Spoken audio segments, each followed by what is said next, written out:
जय हिंद साथियों, मेरा नाम है अतहर मिर्जा और आप सभी का स्वागत है हमारे इस ई लर्निंग प्लेटफॉर्म पर। विजय पथ एकेडमी के द्वारा आपके लिए जो आगामी एग्जाम है आबकारी आरक्षक और प्रयोगशाला परिचारक, उससे संबंधित छत्तीसगढ़ के जो प्रमुख टॉपिक्स है उन पे हम चर्चा कर रहे हैं एमसीक्यू के माध्यम से।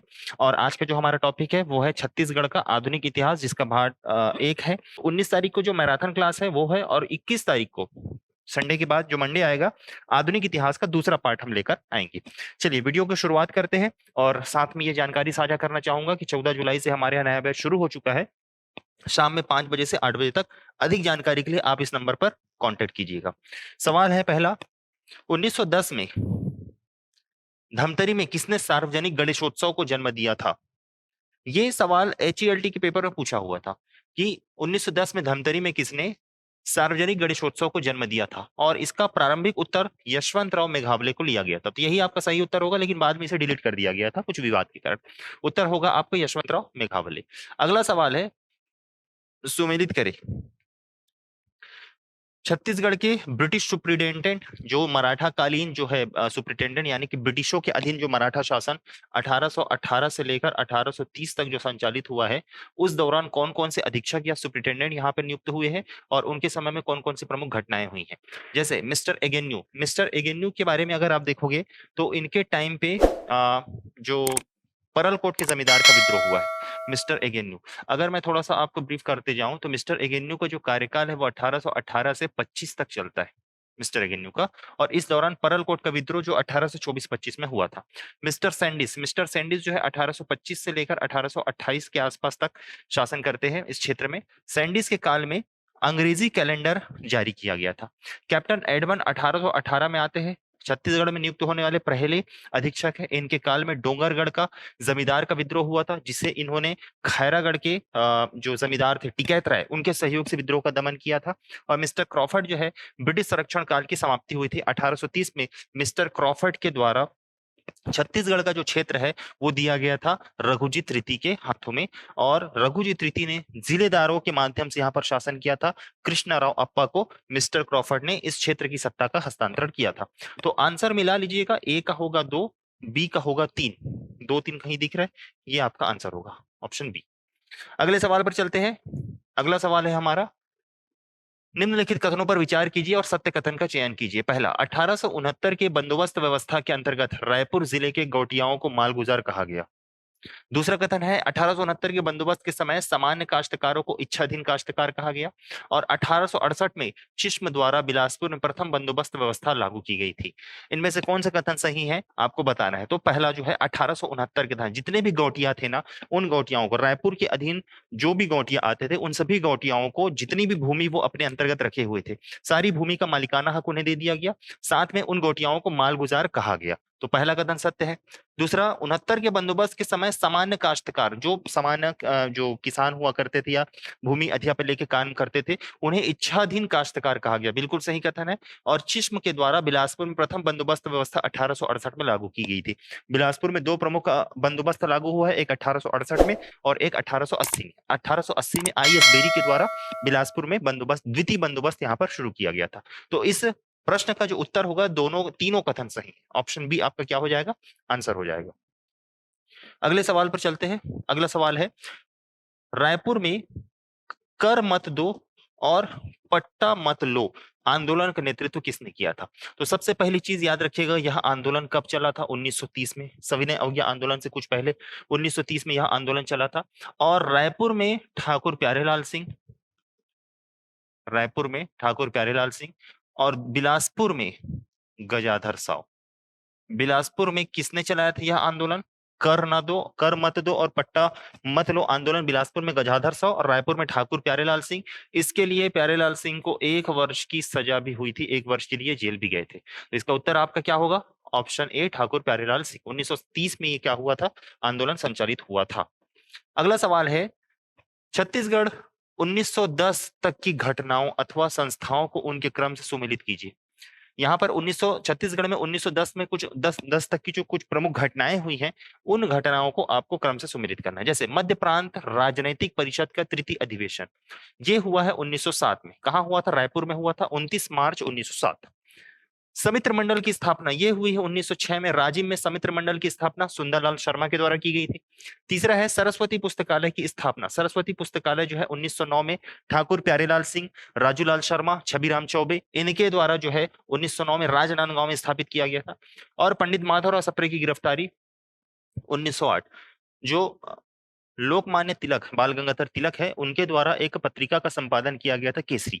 उस केसरी मूलतः मराठी में लिखा हुआ था।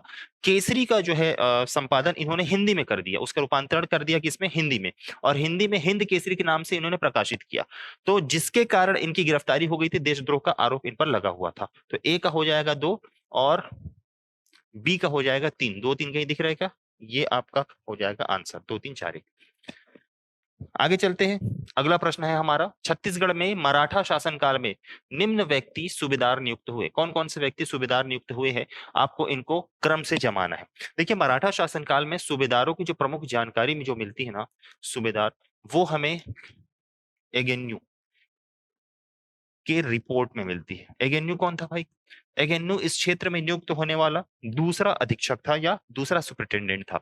इस एगेन्यू ने 8 प्रमुख सूबेदारों का उल्लेख किया है, जिसमें जो सबसे पहले सूबेदार है वो है महिपत राव दिनकर।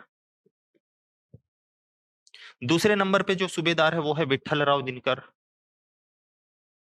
तीसरे नंबर की जो सूबेदार है वो है भवानी कालू। चौथे नंबर के जो सूबेदार है वो है केशव गोविंद।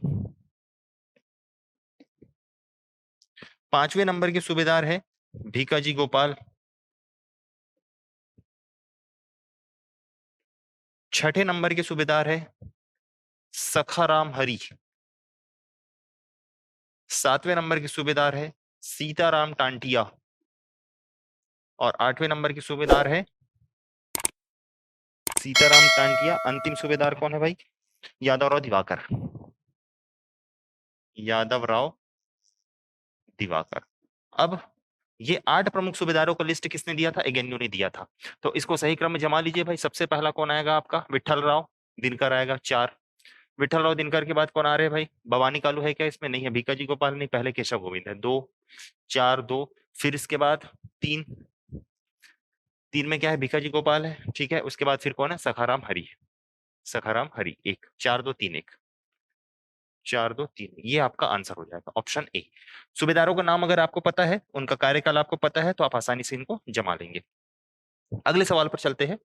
निम्नलिखित कथनों पर विचार करें। पहला, 1830 ईस्वी के बाद छत्तीसगढ़ को जिला कहा गया। जिलेदार का मुख्यालय रायपुर रखा गया। गोपाल राव अप्पा को प्रथम जिलेदार नियुक्त किया गया। इनमें से कौन से कथन सत्य है आपको बताना है। देखिए 1830 में जो छत्तीसगढ़ क्षेत्र है ना, उस छत्तीसगढ़ क्षेत्र में पुनः मराठा शासन स्थापित होता है। और पुनः मराठा शासन जब स्थापित होता है तो यह किसके अधीन शासित होता है? रघुजी तृतीय के अधीन शासित होता है। रघुजी तृतीय नागपुर में रहते हैं और छत्तीसगढ़ भेजते हैं किसको? अपने नियुक्त जिलेदारों को। और जिलेदारों के माध्यम से ये क्या करते हैं? शासन करते हैं। इसलिए इस क्षेत्र को क्या कहा गया? जिला कहा गया। और जो शासक के प्रतिनिधि थे उन्हें जिल्हेदार कहा गया। तो 1830 से लेकर 1853 तक यह क्षेत्र क्या कहलाया? जिला कहलाया। ये बिल्कुल सही है। जिलेदार का मुख्यालय रायपुर रखा गया था। ये भी एकदम सही है। जिलेदार का जो मुख्यालय था वो रायपुर रखा गया था। गोपाल राव अप्पा को प्रथम जिलेदार नियुक्त किया गया, ये कथन गलत है। गोपाल राव अप्पा प्रथम नहीं थे, ये अंतिम थे। गोपाल राव आनंद कहेंगे, अंतिम जिलेदार थे। प्रथम जिलेदार जो थे वो थे कृष्णा राव अप्पा। छत्तीसगढ़ में नियुक्त होने वाले प्रथम जिलेदार कृष्णा राव अप्पा थे, ध्यान रखेंगे। तो आपका सही उत्तर हो जाएगा 1 और 2 सही है। पहला और दूसरा सही है, तीसरा कथन गलत है। अगले प्रश्न पर चलते हैं। अगला सवाल है, चार्ल्स इलियट के काल में छत्तीसगढ़ के किन ताहुतदारियों का निर्माण किया गया? मराठा काल के बाद जो आपका ब्रिटिश शासन आता है, जिस दौरान मराठा चल रहा था उसी बीच में, तो इन्होंने ताहुतदारी व्यवस्था की क्या की थी? यहाँ पर शुरुआत की थी। तो इस दौरान जो चार्ल्स इलियट थे उस ताहुतदारी व्यवस्था, देखिए 1826 और 28 में ताहुतदारी शुरुआत हुई। और ये शुरुआत होती है किसके काल में? सैंडिस के काल में। सैंडिस कौन थे भाई? तो सैंडिस थे आपके ब्रिटिश अधीक्षक थे, जो छत्तीसगढ़ में नियुक्त होने वाले अधीक्षक थे। तीसरे या चौथे क्रम के अधीक्षक थे सैंडिस। सैंडिस ने ताहुतदारी व्यवस्था की क्या की? शुरुआत की। इसके बाद रघुजी तृतीय का काल आता है। रघुजी तृतीय के काल में भी 2 प्रमुख ताहूदारियां बनी। और फिर इसके बाद आते हैं इलियट। इलियट कौन थे भाई? छत्तीसगढ़ में नियुक्त होने वाले पहले डिप्टी कमिश्नर थे। और इलियट के समय 3 ताहूदारियां बनी। तो आपसे पूछा गया है कि इलियट के समय में कौन कौन सी ताहूदारी बनी थी। तो पहले तो सेंडिस के टाइम पे जो जो 2 बना है उसको याद रख लो, एक है लोरमी और एक है तरेंगा। लोरमी है आपका मुंगेली जिले में, तरेंगा है आपका बलौदाबाजार जिले में, भाटापारा के समीप है। तो 1826 में लोरमी, 1828 में तरेंगा, और ये दोनों सैंडिस के काल में बने। रघुजी तृतीय के काल में 2 बनते हैं, एक 1843 में 43 में ये बनता है सिरपुर ताहूदारी बनता है, और 1848 48 में लवन लवन बलौदाबाजार वाला ये ताहूदारी बनता है। इलियट के समय में 3 बना है, एक संजारी, एक है खल्लारी और एक है सिहावा। ये इलियट के टाइम पे बना 3 ताहूदारी। और ये कब बना? तो 1858 में बना। पूछा हमसे किसके बारे में है? इलियट के काल में पूछा है। तो इलियट के काल में संजारी, खल्लारी और सिहावा दिख रहा है हमको। संजारी दिख रहा है, खल्लारी दिख रहा है, सिहावा दिख रहा है। 3, 4 और 5 ये आपका हो जाएगा सही उत्तर। अगले सवाल पर चलते हैं। अगला सवाल है हमारा, इस राज्य के ब्रिटिश सुप्रिटेंडेंट के रूप में एगेन्यू का महत्वपूर्ण कार्य निम्नलिखित में से कौन सा था? किसके बारे में पूछ रहा है भाई? एगेन्यू के बारे में पूछ रहा है। एगेन्यू का कार्यकाल 1818 से लेकर 1825 तक है। पहली चीज ये जानकारी याद रखेंगे कि जो एगेन्यू है वो छत्तीसगढ़ में नियुक्त होने वाले सर्वाधिक समय तक शासन करने वाले या नियुक्त होने वाले क्या थे? आपके सुप्रिटेंडेंट थे या अधीक्षक थे। पहला, छत्तीसगढ़ की राजधानी 1818 को रतनपुर से रायपुर स्थानांतरित कर दिया गया। कथन बिल्कुल एकदम सही है। राज्य की पहली राजधानी कलचुरी काल से लेकर सूबा शासन तक जो प्रमुख केंद्र था वो रतनपुर था, जिसे 1818 में एगेन्यू ने रतनपुर से कहां स्थानांतरित कर दिया? रायपुर स्थानांतरित कर दिया। दूसरा, छत्तीसगढ़ में भू राजस्व सुधार के तहत लगान वसूली को 3 किश्तों में किया गया। बिल्कुल सही है भाई, इन्होंने लगान की जो वसूली हुआ करती थी उसको 3 किश्तों में कर दिया। पहली किश्त थी 1/2 यानी कि 50%, दूसरी किश्त थी 1/4 यानी कि 25%, और तीसरी किश्त थी 1/4 यानी कि 25%। 3 बार में आपको लगान को क्या करना था? चुकाना था। बस्तर और जयपुर जमींदारी के मध्य कोटपाड़ परगने संबंधी विवाद को सुलझाया। यह भी कथन एकदम सही है कि बस्तर और जयपुर जमींदारी के मध्य जो कोटपाड़ परगना को लेकर विवाद चल रहा था उसको एगेन्यू ने क्या किया? सुलझाया था। एगेन्यू इसी बीच जिस टाइम पे एगेन्यू थे ना, उसी टाइम पे जेनकिंस का रतनपुर दौरा हुआ था, और छत्तीसगढ़ क्षेत्र में जेनकिंस के आने के कारण कुछ समय के लिए कोटपाड़ परगने को इन्होंने क्या कर दिया था भाई? रोक दिया था इस विवाद को, कि इस मैटर में हम बाद में बात करेंगे करके। तो इसका जो सही उत्तर हो जाएगा 1, 2 और 3 हो जाएगा। ये एमसीक्यू क्लास है, ऑब्जेक्टिव है, ज्यादा डिटेल नहीं बता सकता मैं क्योंकि क्लास बहुत लंबी हो जाएगी। जितना जरूरी चीज है ऑप्शन से रिलेटेड उतना ही इंपॉर्टेंट चीजें हम बता सकते हैं। डिटेल्ड क्लास आपको मिलेगी हमारी ऑफलाइन और ऑनलाइन बैचेस पे, तो वहां से आप आकर फ्री वीडियो या डेमो क्लास देख सकते हैं। निम्नलिखित में से किन तहसीलों का निर्माण 1854 में किया गया था? जब 1854 में ब्रिटिशों का शासन छत्तीसगढ़ क्षेत्र में प्रारंभ हुआ, तब उन्होंने इस क्षेत्र में तहसीलदारी प्रथा की शुरुआत की, और इस तहसीलदारी प्रथा के तहत इन्होंने 3 नए तहसील बनाए 1854 में। एक है रतनपुर, एक है रायपुर और एक है धमतरी। ये 3 तहसील कब बने? 1854। 1857 में धमधा और नवागढ़ इसको तहसील बनाया गया। 1858 में धमधा के स्थान पर दुर्ग को तहसील बनाया गया, और 1863 में सिमगा को तहसील बनाया गया। तो प्रारंभ में तहसीलदारी व्यवस्था के तहत इन्होंने इन तहसीलों का निर्माण किया है। पूछा 1854 क्या है? तो रायपुर, धमतरी और रतनपुर 1, 2 और 3 इसका सही उत्तर हो जाएगा। अगले सवाल पर चलते हैं। अगला सवाल है हमारा, निम्नलिखित कथनों को पढ़िए और सत्य कथन का चयन कीजिए। जैसे कथन 1 बोला है 31 मई, 1 से 31 नहीं, 31 मई, 31 मई 1818 को नागपुर के रेजिडेंट जेनकिंस ने घोषणा की कि रघुजी तृतीय की अवयस्कता समाप्त होने तक संपूर्ण मराठा राज्य ब्रिटिश नियंत्रण में रहेगा। दूसरा कथन कहता है कि नागपुर राज्य के रेजिडेंट मिस्टर बैंसल को ब्रिटिश अधिकृत नागपुर राज्य का प्रथम कमिश्नर बनाया गया था। इसका सवाल यह है कि जब 1818 में सीताबार्डी का युद्ध होता है, सीताबार्डी, और ये आंग्ल मराठा युद्ध होता है, एंग्लो मराठा का तीसरा युद्ध था, जिसमें मराठे बुरी तरह अंग्रेजों से हार जाते हैं। तो जब मराठे बुरी तरीके अंग्रेजों से हार जाते हैं तो अंग्रेजों से इनको संधि करनी पड़ती है, जिस संधि के तहत यह कहा जाता है कि जब तक रघुजी तृतीय वयस्क ना हो जाते जब तक ये वयस्क ना हो जाता तब तक मराठों के संपूर्ण क्षेत्र पर ब्रिटिशों का क्या रहेगा, आधिपत्य रहेगा। छत्तीसगढ़ भी ब्रिटिशों के अधीन शासित होता था, इसलिए छत्तीसगढ़ पर भी ब्रिटिशों का अधिकार स्थापित हो गया। और यह घोषणा कब हुई, 31 मई 1818 को हुई। तो उस हिसाब से यह कथन एकदम सही है। दूसरा कथन बोलता है कि नागपुर राज्य के रेजिडेंट मिस्टर मेंसल को ब्रिटिश अधिकृत नागपुर राज्य का प्रथम कमिश्नर बनाया गया। यह बात चल रही है 1854 की। जब 1854 में पूरी तरीके से छत्तीसगढ़ का जो क्षेत्र या जो नागपुर वाला क्षेत्र था वो अंग्रेजों के अधीन आ गया, तो उस पूरे नागपुर क्षेत्र में एक कमिश्नर की नियुक्ति की गई, जो कौन था, मिस्टर मेंसल था, जो कि पहले ही नागपुर क्षेत्र का क्या था, ये रेजिडेंट था। तो दूसरा कथन भी क्या है, सही है। कथन 1 और कथन 2 दोनों क्या है, सही है। ऑप्शन डी आपका क्या हो जाएगा, सही आंसर हो जाएगा। अगले सवाल पर चलते हैं। अगला सवाल है, छत्तीसगढ़ में 1857 के विद्रोह के संबंध में निम्न में से कौन सा कथन सही नहीं है। कौन सा कथन सही नहीं है। पहला, वीर नारायण सिंह प्रथम बार गिरफ्तार अक्टूबर, यहां पर पूरा याद रख लीजिएगा, 24 अक्टूबर 1856 को हुई थी। पहली बार इनकी गिरफ्तारी संबलपुर से हुई थी, 24 अक्टूबर 1856। वीर नारायण सिंह कैप्टन स्मिथ के समक्ष आत्मसमर्पण किया, ये भी एकदम से, कैप्टन स्मिथ और लेफ्टिनेंट नेपियर इन दोनों के समक्ष आत्मसमर्पण किया गया था। हनुमान सिंह ने 33वीं रेजिमेंट रायपुर के मेजर सिडवेल की हत्या की, यह कथन गलत है, 33वीं नहीं, तीसरी रेजिमेंट, तीसरी रेजिमेंट या तीसरी बटालियन के मैगजीन लश्कर के पद पर ये पदस्थ थे, तो तीसरा आएगा भाई। सिडवेल की हत्या इन्होंने किया था, तीसरा गलत। 1857 की क्रांति के समय रायपुर के डिप्टी कमिश्नर कैप्टन इलियट थे, ये एकदम सही है। 1855 से इलियट के कार्यकाल क्या होता है, शुरू होता है, जो कि 1862 तक चलता है। तो रायपुर क्षेत्र का जो पहला कमिश्नर, डिप्टी कमिश्नर नियुक्त है वो कौन है, इलियट है। तो आपका उत्तर क्या हो जाएगा, ऑप्शन सी। अगला सवाल, निम्नलिखित ताहूदारियों को उनकी स्थापना के वर्ष के अनुसार क्रम में व्यवस्थित कीजिए। थोड़ी देर पहले मैंने सारे ताहूदारियों को बताया था। तरेंगा कब बना है भाई, 1828 में बना है। लोरमी कब बना है, 1826 में बना है। सिरपुर कब बना है, 1843 में बना है। लवन कब बना है, 1848 में बना है। तो जमा लीजिए, सबसे पहला कौन सा बना है आपका, लोरमी बना है 2, फिर उसके बाद कौन सा बना, तरंगा, 2 1 3 4, ये आपका क्या हो जाएगा, आंसर हो जाएगा। लोरमी, तरंगा, सिरपुर, लवन, ठीक है, 2 1 3 4, ये आपका आंसर हो गया। अगले सवाल में चलते हैं। सोनाखान के विद्रोह के संदर्भ में निम्नलिखित कथनों पर विचार कर सत्य कथन का चयन कीजिए। पहला, वीर नारायण सिंह की प्रथम गिरफ्तारी 24 अक्टूबर 1856 को हुई, थोड़ी देर पहले मैंने बताया।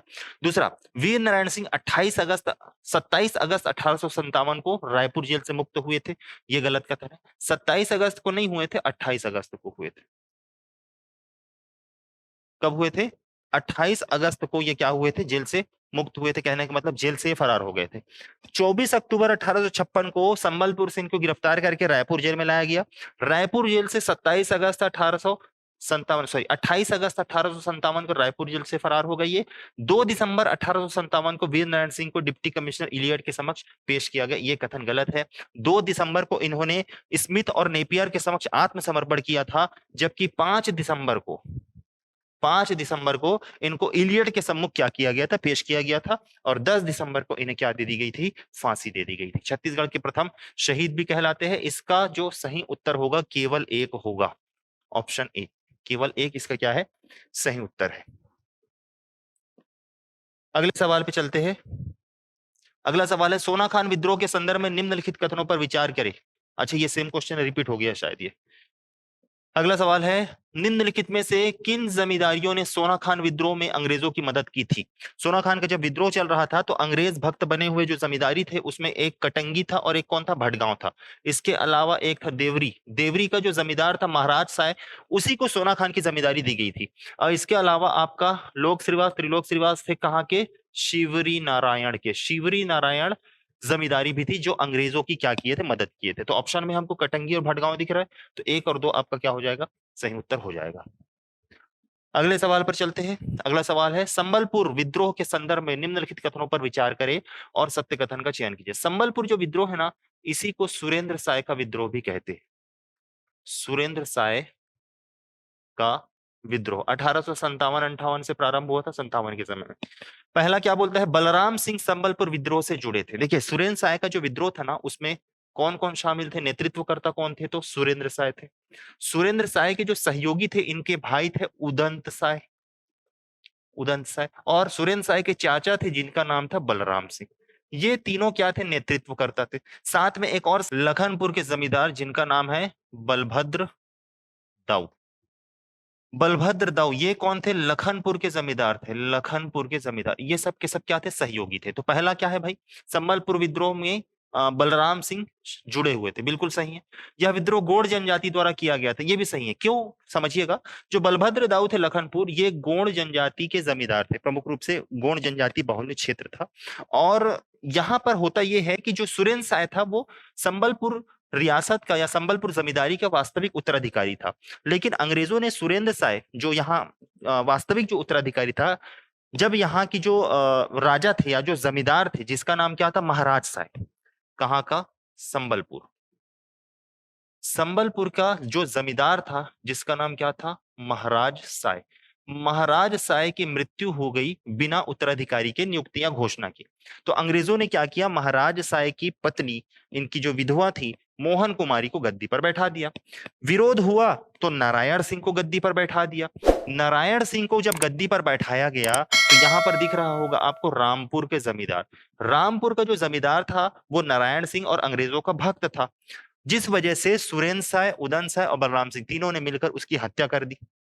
जब नारायण सिंह को गद्दी पर बैठाया तो बलभद्र दाऊ और उनके जो प्रमुख अनुयायी थे, जो गोंड जनजाति के थे, उन्होंने इसको अपना अपमान माना और अपमान मानने के कारण जो है उन्होंने क्या कर दिया? विद्रोह। तो इसलिए दूसरा कथन क्या हो गया? सही। तीसरा, रामपुर के जमींदार जवाहर सिंह ने अंग्रेजों की मदद की। ये जो जवाहर सिंह है ना, ये नहीं है, ये है दरियाप सिंह। इनका नाम क्या है? दरियाप सिंह है। और दरियाप सिंह की इन्होंने हत्या कर दी थी। किसने? सुरेंद्र साय और उदयन साय ने। तो जो रामपुर के जमींदार, उसका नाम क्या? दरियाप सिंह। अंग्रेजों की मदद की, ये बिल्कुल सही है, लेकिन जवाहर सिंह नहीं, दरियाप सिंह है। उस हिसाब से तीसरा गलत हो जाएगा। सही उत्तर होगा 1 और 2। ये आपका सही आंसर होगा। अगले सवाल पर चलते हैं। अगला सवाल है, निम्नलिखित में से कौन सी संस्थाएं रायपुर में स्थापित नहीं हुई थी? कौन सी संस्था जो है रायपुर में स्थापित नहीं हुई थी? आपको इसको बताना है कि जो स्वतंत्रता आंदोलन चला है उससे पहले 1857 की क्रांति के बाद बहुत सारी संस्थाएं ऐसी स्थापित हुई है जिन्होंने लोगों में जन जागरूकता और राष्ट्रीय भावना को जागृत करने का प्रयास किया था। देखिए, एक है रीडिंग क्लब, एक है छत्तीसगढ़ बाल सभा, एक है वाद विवाद समिति और एक है मालिनी रीडिंग क्लब। इसमें से कौन सा रायपुर में स्थापित नहीं हुआ था पूछा है? इसका उत्तर होगा केवल एक। रीडिंग क्लब है आपका कहाँ? बिलासपुर में। जबकि छत्तीसगढ़ बाल सभा, वाद विवाद समिति और मालिनी रीडिंग क्लब सब के सब कहाँ है? रायपुर में है। थोड़ा सा इस पे जानकारी ले लेते हैं। 1857 में वाद विवाद समिति, वाद विवाद, ये कहाँ? रायपुर में। ये सब के सब जो मैं बता रहा हूं ना, ये कहाँ के है भाई? रायपुर में। 1857। 1870 में याद रखेंगे लोक शिक्षण संस्थान, लोक शिक्षण संस्थान, ये 1870 में। Malini reading club, Malini reading club,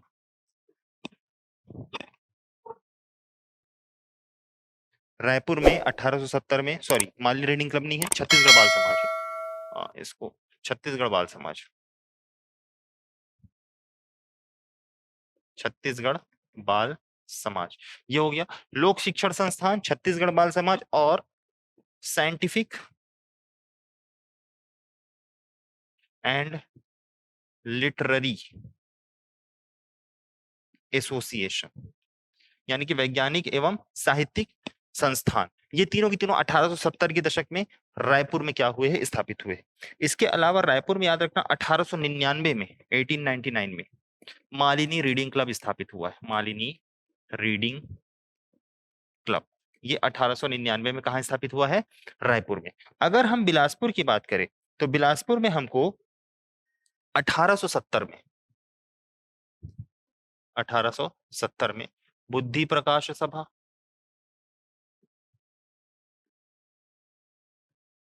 reading club, Malini reading club Raipur में है और रीडिंग क्लब कहाँ है? बिलासपुर में है। और बंगाल नागपुर रेलवे संस्था, बंगाल नागपुर रेलवे संस्था, ये आपके 1870 में स्थापित हुआ है। और एक अन्य याद रखिएगा, चांटापारा क्लब। अन्य में क्या है? चांटापारा क्लब। ये भी बिलासपुर में क्या था? स्थापित था। जो लोगों में जन जागरूकता कह लो, सामाजिक सुधार कह लो, राजनीतिक सुधार कह लो, या लोगों को स्वतंत्रता आंदोलन से जोड़ने संबंधित विभिन्न भावनाओं को उत्प्रोत करते थे भाई, प्रेरित करते थे लोगों को। और राष्ट्रीय आंदोलन से जुड़ने के लिए क्या किया? इन्होंने बहुत बड़ा योगदान दिया था। तो ये सारी की सारी संस्थाएं जो है 1857 के बाद स्थापित हुई है और इन्होंने बहुत बड़ा योगदान राष्ट्रीय आंदोलन में दिया है।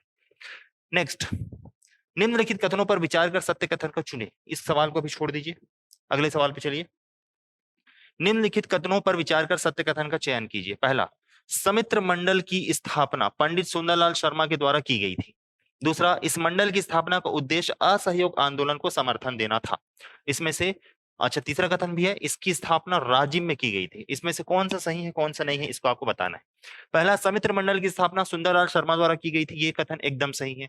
दूसरा, इस मंडल की स्थापना का उद्देश्य असहयोग आंदोलन नहीं था, असहयोग आंदोलन 1921 में चला था और समित्र मंडल की स्थापना 1906 में हुआ था, जो कि छत्तीसगढ़ में जन जागरूकता फैलाने के उद्देश्य से, लोगों को जो है राष्ट्रीय आंदोलन से जोड़ने के उद्देश्य से इसकी स्थापना की गई थी और इसकी स्थापना राज्य में की गई थी, ये भी एकदम सही है। तो 1 और 3 इसका क्या हो जाएगा, सही उत्तर हो जाएगा।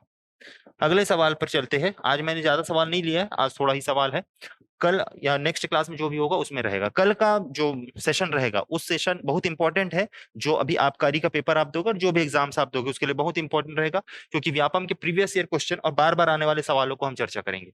निम्नलिखित कथनों पर विचार कर सत्य कथन का चयन करें। पहला, प्रांतीय कांग्रेस का द्वितीय सम्मेलन 29 मार्च 1907 को रायपुर में हुआ था। दूसरा, इस सम्मेलन की अध्यक्षता हरि सिंह गौर ने की थी।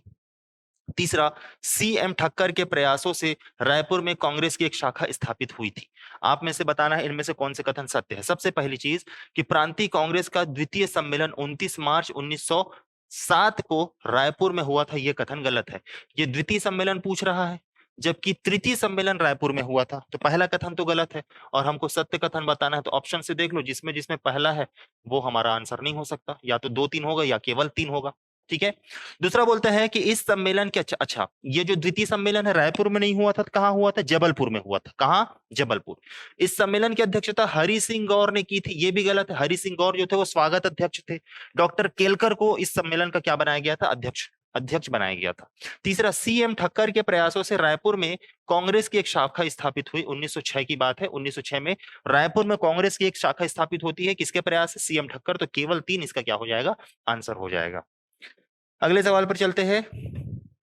तिसाला बंदोबस्त के विषय में सत्य है। तिसाला बंदोबस्त, ध्यान रखिएगा, तिसाला बंदोबस्त बहुत इंपॉर्टेंट सवाल है, ये कभी भी क्वेश्चन इसमें से बनने के चांसेस है। पहला, यह 1857, ये 57 से 62 तक लागू रहा। 1857 नहीं होगा, 1854 होगा, इसको सुधार लीजिएगा थोड़ा। यह 1854 से 1862 तक लागू रहा। दूसरा, इसे चार्ल्स इलियट ने लागू किया था। तीसरा, प्रथम तिसाला 1855 से 58 तक लागू था। द्वितीय तिसाला 59 से 61 तक लागू था। इनमें से कौन से कथन सही हैं, ध्यान रखेंगे, चारों के चारों कथन सही है। तिसाला बंदोबस्त क्या है, जब 1854 में ब्रिटिश इस क्षेत्र में आए, तब उन्होंने इस क्षेत्र में भू राजस्व व्यवस्था या भू राजस्व वसूली के लिए तिसाला बंदोबस्त अपनाया। यानी कि एक बार अगर बंदोबस्त कर दिया गया है, लगान का निर्धारण कर दिया गया है, तो वो 3 सालों तक वही लगान वसूला जाएगा। प्रारंभिक तौर पर इन्होंने इसका नाम क्या दे दिया, तिसाला बंदोबस्त कह दिया। ये जो तिसाला है 54 से 62 तक लागू था, इलियट ने लागू किया था, और 2 तिसाला लागू हुए हैं। छत्तीसगढ़ में कितने तिसाला चले हैं भाई, 2 तिसाला। पहला चला है 55 से 58 और दूसरा चला है 59 से 61 तक, ध्यान रखेंगे। अगला सवाल, निम्न में से क्या सही नहीं है, कौन सा सही नहीं है बताना भाई। ब्रिटिश शासन के प्रारंभ में संपूर्ण छत्तीसगढ़ को एक जिले का दर्जा दिया गया। जब 1854 में आए और 1862 तक जब छत्तीसगढ़ संभाग नहीं बना था, तब छत्तीसगढ़ को एक सूबा या जिले का दर्जा दिया गया था। तो पहला कथन सही है। दूसरा, बिलासपुर के अतिरिक्त सहायक कमिश्नर गोपाल राव आनंद थे, बिल्कुल सही है कि जो डिप्टी कमिश्नर थे उसको सहयोग करने के लिए अतिरिक्त सहायक कमिश्नरों की नियुक्ति की जाती थी, जो पद भारतीयों के लिए आरक्षित होता था। रायपुर के अतिरिक्त सहायक कमिश्नर मोहिबुल हसन को नियुक्त किया गया था, जबकि बिलासपुर के अतिरिक्त सहायक कमिश्नर गोपाल राव आनंद, जो कि अंतिम जिलेदार थे, इनको नियुक्त किया गया था। नागपुर में 1854 में नियुक्त होने वाले चीफ कमिश्नर मिस्टर मैंसल थे, ये भी एकदम सही है भाई। नागपुर में 1854 में नियुक्त होने वाले चीफ कमिश्नर कौन थे, मिस्टर मैंसल थे। जब नागपुर पर अधिकार हुआ तो मैंसल को चीफ कमिश्नर बनाया गया। इलियट द्वारा 3 परगनों के स्थान पर 5 नए परगनों का निर्माण किया गया, ये कथन गलत है। 5 नए परगने नहीं है, 4 नए परगनों का निर्माण किया गया था। इलियट द्वारा 3 परगनों के स्थान पर 4 नए परगनों का स्थापना या निर्माण किया गया था। और ये 4 परगने कौन कौन से हैं, मेरे को कमेंट में बताइएगा अगर किसी को पता होगा तो, कि इलियट ने कौन कौन से 3 परगने को हटाए और कौन से नए 4 परगने बनाए। अगला सवाल है, निम्न में से क्या सही नहीं है? कौन सा सही नहीं है आपको बताना है भाई। ब्रिटिशकालीन राजस्व 3 भागों में बांटा गया था।